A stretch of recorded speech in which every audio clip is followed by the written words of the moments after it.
tujuan pembelajaran dari materi ini. Yang pertama, memahami peran emosi dalam proses negosiasi. Kedua, menjelaskan pentingnya emotional intelligence. Ketiga, mengidentifikasi pengaruh stres terhadap pengambilan keputusan. Keempat, memahami konsep empower dan kewenangan dalam negosiasi.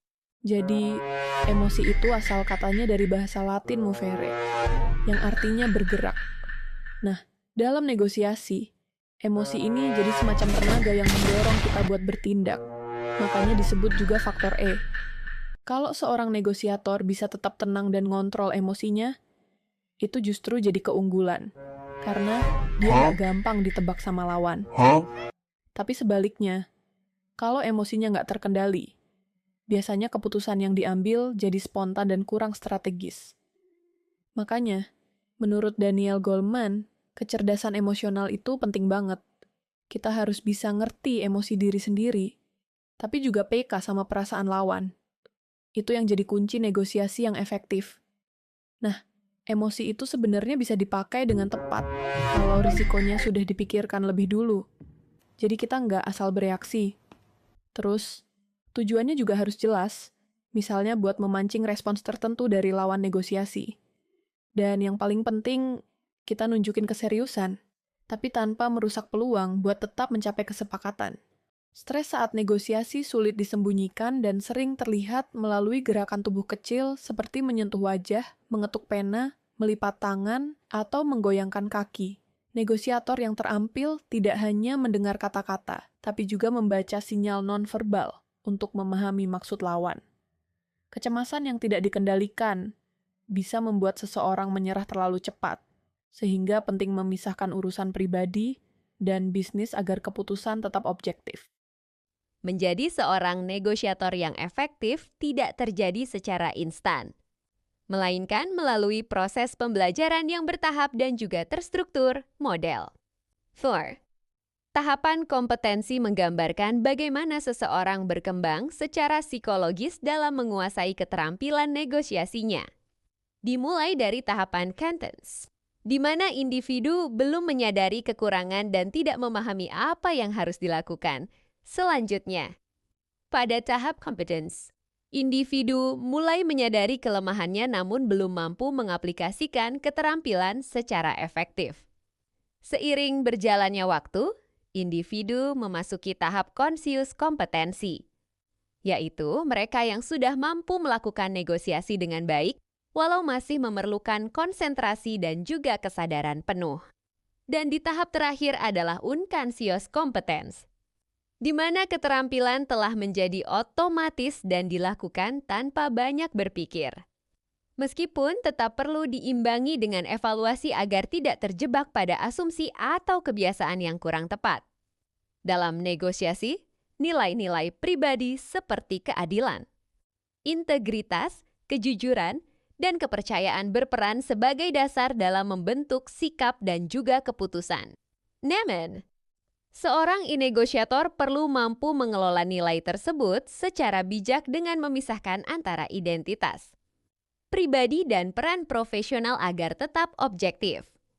Nilai dapat dibedakan menjadi atribut dasar yang menjadi panduan, seperti kepercayaan dan integritas, serta atribut beresiko seperti keterbukaan dan empati berlebihan yang dapat melemahkan posisi tawar jika tidak dikendalikan. Selain itu, keadilan seringkali bersifat subjektif dan sulit diukur secara objektif, sehingga tidak selalu menjadi acuan yang tepat dalam negosiasi. Kompromi yang dilakukan secara bagi rata juga belum tentu menghasilkan nilai optimal. Dan idealisme yang berlebihan dapat mendorong pengambilan keputusan yang emosional. Oleh karena itu, penting bagi negosiator untuk tetap pragmatis dan menjadikan nilai sebagai panduan yang fleksibel, bukan sebagai batasan yang menghambat. Sederhananya, emotional intelligence adalah kemampuan seseorang untuk mengendali dan mengatur emosinya sendiri, sekaligus memahami emosi orang lain saat berinteraksi. Dalam negosiasi, kemampuan ini penting banget, karena setiap orang datang dengan kepentingan, tekanan, dan perasaan yang berbeda-beda. Kalau emosi tidak dikelola dengan baik, masalah kecil bisa jadi besar dan akhirnya menghambat jalannya negosiasi. Misalnya, salah paham sedikit bisa berubah jadi perdebatan yang tidak perlu. Jadi, ada beberapa unsur utama dalam emotional intelligence. Yang pertama adalah kesadaran diri, yaitu sadar dengan kondisi emosi kita sendiri. Yang kedua adalah pengendalian diri, yaitu tetap tenang dan profesional saat mendapat kritik atau penolakan. Dan yang terakhir atau yang ketiga adalah empati, yaitu kemampuan memahami sudut pandang dan perasaan orang lain. Sederhananya, kalau seseorang punya emotional intelligence yang baik, komunikasi jadi lebih lancar, suasana negosiasi lebih nyaman, dan keputusan yang diambil juga lebih seimbang. Jadi, kecerdasan emosional itu bisa dibilang salah satu kunci penting dalam negosiasi. Selanjutnya, kita akan membahas the art of losing atau seni kalah dalam negosiasi. Jadi, maksud kalah di sini itu bukan benar-benar kalah, tapi ini adalah strategi supaya lawan negosiasi merasa menang. Sementara kita tetap mendapatkan hasil yang menguntungkan. Fokusnya bukan gengsi atau ingin terlihat menang, tapi lebih ke hasil yang terbaik. Dalam praktiknya, negosiator perlu menurunkan ego dan tidak perlu ingin unggul di semua hal. Kadang kita perlu melepas poin kecil supaya bisa mendapatkan keuntungan yang lebih besar nantinya. Contohnya itu, kita kasih potongan harga sedikit ke pelanggan, tapi sebagai gantinya mereka setuju kerjasama jangka panjang. Jadi kelihatannya itu kita mengalah, padahal sebenarnya kita itu lebih untung. Selain itu, penting juga memberi pihak lain rasa puas atau merasa berhasil. Kalau mereka merasa menang, biasanya mereka akan lebih menghargai hasil kesepakatan dan lebih serius menjalankannya. Jadi, inti dari the art of losing yaitu kadang mengalah sedikit bisa jadi cara terbaik untuk menang lebih besar. Dalam negosiasi, kepuasan bukan hanya soal angka. Yang terpenting adalah munculnya perasaan bahwa kita berhasil mendapatkan hasil terbaik. Kepuasan dalam negosiasi bukan hanya soal angka, tetapi juga tentang perasaan berhasil. Karena itu, negosiator biasanya membuka dengan posisi yang cukup ambisius. Mendengar kata tidak adalah bagian alami dari proses negosiasi. Jangkar awal berfungsi sebagai titik acuan utama dalam pembahasan. Biarkan proses give and take berjalan secara bertahap dan terarah. Kesepakatan yang dibangun perlahan biasanya lebih dihargai dan dipatuhi. Kepercayaan, strategi, dan emosi saling memengaruhi hasil negosiasi. Kepercayaan membangun keterbukaan, emosi menjaga kualitas komunikasi, dan empati memperkuat hubungan. Dengan memahami dinamika ini, kita siap melangkah ke strategi negosiasi berikutnya. Di slide ini, kita membahas tentang visible emotion, atau emosi yang terlihat dalam negosiasi. Emosi yang ditunjukkan secara langsung bisa menjadi alat strategi, namun juga berisiko jika tidak dikendalikan dengan baik. One example is the professional flinch, which is an exaggerated reaction to show disagreement. Dalam negosiasi, setiap ekspresi, gerakan, bahkan diam sekalipun memiliki arti dan memberi sinyal kepada lawan. Selama lawan masih bertahan di meja negosiasi, itu berarti mereka masih tertarik untuk mencapai kesepakatan. Namun, yang perlu diwaspadai adalah ego pribadi, karena keinginan untuk terlihat menang bisa merusak objektivitas. Bayangkan ada sebuah perusahaan, White and White dari Hong Kong, yang ingin memasang iklan di Condé Nast.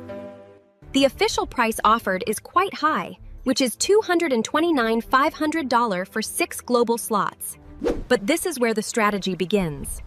Ivan didn't immediately accept. He actually opened with a much lower number. Kami tetap menggunakan harga resmi, yaitu $229,500. Baik, kami tetap pada penawaran kami. Pertemuan kedua berakhir tanpa kesepakatan. Kami menaikkan penawaran menjadi $174.000 dan kami juga mengharapkan dukungan desain grafis serta penyebutan editorial. Ini penawaran final kami. $180,500 per kampanye untuk 2 kampanye. Baik, kami setuju dengan penawaran ini.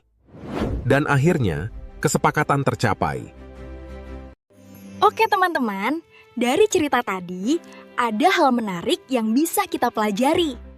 Sebenarnya, Ivan sudah tahu batas harga yang bisa diterima, tapi dia tidak langsung ke sana, justru memulai dari angka yang rendah.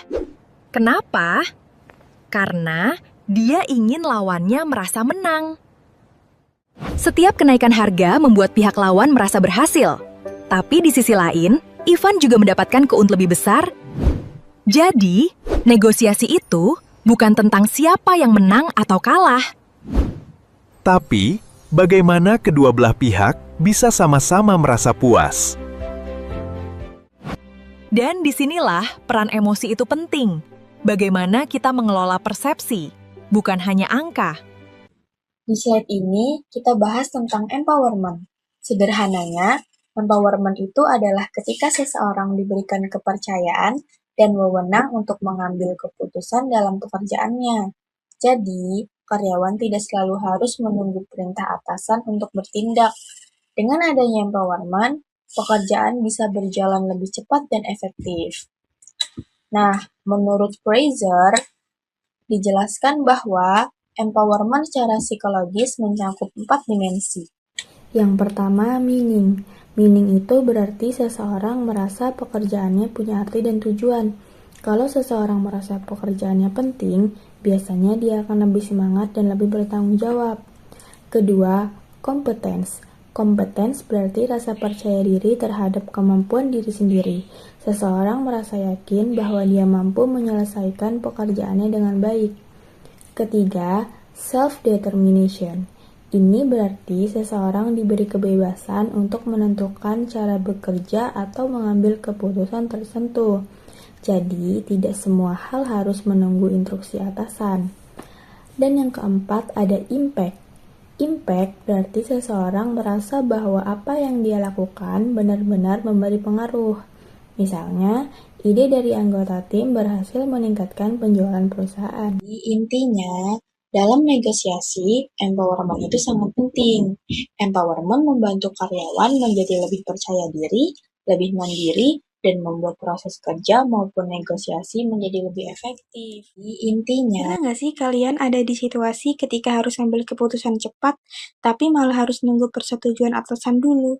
Nah, itu yang dibahas di slide ini. Pada slide ini dijelaskan bahwa salah satu hambatan terbesar dalam pekerjaan dan negosiasi adalah ketika bawahan terlalu bergantung pada atasan. Nah, dalam kondisi seperti ini, setiap keputusan penting harus menunggu persetujuan dari pimpinan terlebih dahulu. Misalnya, saat sedang menegosiasi dengan klien, karyawan tidak bisa langsung memberikan keputusan karena harus bertanya dulu kepada atasan. Akibatnya, proses negosiasi menjadi lebih lama, peluang kerjasama bisa hilang, dan pekerjaan jadi kurang efektif. Selain itu, masalah juga muncul ketika wewenang dalam tim tidak jelas. Anggota tim jadi bingung mana keputusan yang boleh mereka ambil sendiri dan mana yang harus izin atasan. Karena takut salah, akhirnya mereka jadi ragu untuk bertindak. Ketiga itu kurangnya komunikasi antara pimpinan dan tim. Kalau komunikasi buruk, bisa terjadi salah paham dan kerjasama juga tidak berjalan dengan baik. Nah, dampaknya pekerjaan jadi lambat, keputusan sulit diambil, dan negosiasi jadi kurang efektif. Jadi, pada intinya, kalau atasan tidak memberikan kejelasan wewenang dan komunikasi yang baik, itu bisa menghambat kinerja tim dan proses negosiasi itu sendiri. Dalam proses negosiasi bisnis, langkah awal yang penting adalah melakukan top-to-top agreements, yaitu komunikasi langsung antara manajemen tingkat atas dari kedua pihak. Tujuannya bukan untuk membahas detail teknis, tapi untuk menyepakati prinsip dasar kerjasama terlebih dahulu. Melalui pendekatan ini, kedua pihak bisa membangun kepercayaan, menentukan batasan negosiasi, serta menyamakan ekspektasi secara umum. Selain itu, kesepakatan tingkat atas juga membantu mendorong inovasi dalam perjanjian yang kompleks dengan adanya arahan dari manajemen senior. Tim teknis nantinya dapat bekerja lebih terarah, berdasarkan kerangka yang sudah disepakati. Yang selanjutnya, empowerment dalam tim. Berarti memberikan kewenangan kepada anggota untuk mengambil keputusan sesuai dengan perannya. Pendekatan ini menjadi penting dalam organisasi modern, karena dapat meningkatkan kecepatan dan efektivitas dalam pengambilan keputusan. Seiring berkembangnya dunia bisnis, organisasi mulai beralih dari sistem yang kaku menuju sistem yang lebih fleksibel dan kolaboratif. Dengan adanya kejelasan batas otoritas, setiap anggota tim dapat bekerja lebih percaya diri dan bertanggung jawab. Hal ini juga berdampak pada kredibilitas dalam negosiasi, karena keputusan dapat diambil secara cepat tanpa harus menunggu persetujuan berlapis. Nah, sebelum memulai negosiasi, penting bagi setiap pihak untuk memiliki kejelasan peran dan kewenangan terlebih dahulu. Hal ini bertujuan agar proses negosiasi berjalan lebih efektif dan tidak terhambat oleh ketidakpastian dalam pengambilan keputusan. Dengan adanya empowerment sejak awal, tim dapat memahami batasan serta tanggung jawab masing-masing. Selain itu, kejelasan ini juga membantu dalam membangun kepercayaan antar pihak dan memperlancar komunikasi. Oleh karena itu, persiapan sebelum negosiasi tidak hanya soal strategi, tetapi juga memastikan setiap individu siap secara peran dan otoritas. Halo teman-teman, di bagian ini aku mau membahas tentang Decision Making Authority. Jadi, Decision Making Authority itu maksudnya siapa yang punya hak buat ambil keputusan pas negosiasi lagi berlangsung. Ini penting banget, karena kalau orang yang ikut negosiasi ternyata nggak punya wewenang penuh, biasanya keputusan yang diambil nggak bisa langsung fix, harus nanya dulu ke atasan atau pihak lain. Akibatnya apa? Yang pertama, proses negosiasi jadi lama karena harus bolak-balik konfirmasi. Yang kedua, lawan bicara bisa jadi kurang percaya, karena kita kelihatan nggak bisa ngambil keputusan sendiri. Yang ketiga, kesepakatan yang udah jadi susah langsung dijalankan. Nah, kebalikannya, kalau orang yang negosiasi punya wewenang penuh, semuanya jadi lebih cepat dan jelas, keputusan bisa langsung diambil, dan hasilnya juga bisa langsung dijalankan tanpa ribet. Oke, selanjutnya tentang empowered and scope to create value. Simpelnya, ini tuh gimana caranya tim negosiasi dikasih kepercayaan dan kesempatan buat berperan lebih aktif. Kalau timnya nggak diberdayakan, biasanya mereka jadi pasif, nunggu arahan terus, dan akhirnya peluang dalam negosiasi jadi sempit. Tapi, kalau timnya empowered, mereka jadi lebih berani ambil inisiatif, lebih kreatif cari solusi, dan bisa ngasih nilai lebih dalam negosiasi. Jadi, bukan sekedar deal aja, tapi bisa dapat hasil yang lebih bagus dan bahkan berdampak jangka panjang. Kamu seorang pelanggan hotel, kamu punya masalah, kamu minta bantuan staff, dan staff itu bilang, tunggu ya, saya minta izin dulu ke manajer. Itulah realitas di banyak perusahaan tradisional. Wewenang terpusat di tangan manajer, karyawan garis depan, staff front office, pelayan restoran tidak bisa mengambil keputusan sendiri. Akibatnya penyelesaian masalah jadi lambat dan pelanggan pergi dalam keadaan frustasi. Ritz-Carlton memutuskan untuk melakukan hal yang sangat berbeda. Mereka memberi setiap karyawan, dari petugas kebersihan hingga manajer, wewenang untuk mengeluarkan hingga 2.000 USD per tamu. Tanpa perlu meminta izin siapapun, tidak ada prosedur panjang, tidak ada antri keputusan, langsung selesai. Hasilnya luar biasa. Kepuasan pelanggan meningkat drastis karena masalah diselesaikan di tempat. Karyawan merasa dipercaya dan dihargai, motivasi dan loyalitas naik, dan yang paling penting perusahaan berubah dari budaya reaktif menjadi proaktif. Pelajaran besarnya, kepercayaan kepada karyawan bukan biaya, tapi itu sebuah investasi. Empowerment yang nyata menghasilkan pelayanan yang nyata. Kesimpulan dari materi kami adalah emosi memiliki peran penting dalam proses negosiasi karena dapat memengaruhi cara berpikir dan pengambilan keputusan. Dengan mengelola emosi secara baik, melalui kecerdasan emosional, seseorang dapat bernegosiasi dengan lebih efektif. Selain itu, pengalaman dan latihan juga membantu meningkatkan kemampuan negosiasi sehingga hasil yang dicapai lebih optimal.